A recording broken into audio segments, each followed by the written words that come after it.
In this video, I will show you how to remove background noise in voice memos in iPhone. So let's get started. You can remove background noise from voice recordings on iPhone in one click without using any third-party app. First, open Voice Memos app on your iPhone. Now this is the recording that has lot of background noise, and we will try to remove background noise from this voice memo. Just swipe left on the recording that you want to edit.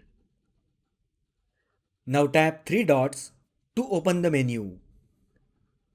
From the options, tap Edit Recording. Now tap Filter icon. And here you will find Enhance Recording option with toggle button.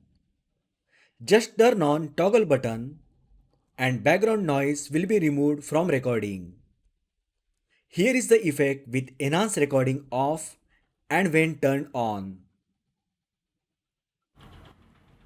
Hey guys, in this video, I will show you how to remove background noise from voice memos on iPhone. So let's get started. So that is how you can remove background noise in voice memos on iPhone.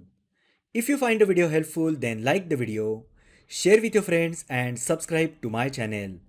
Thanks for watching and I will see you in the next video.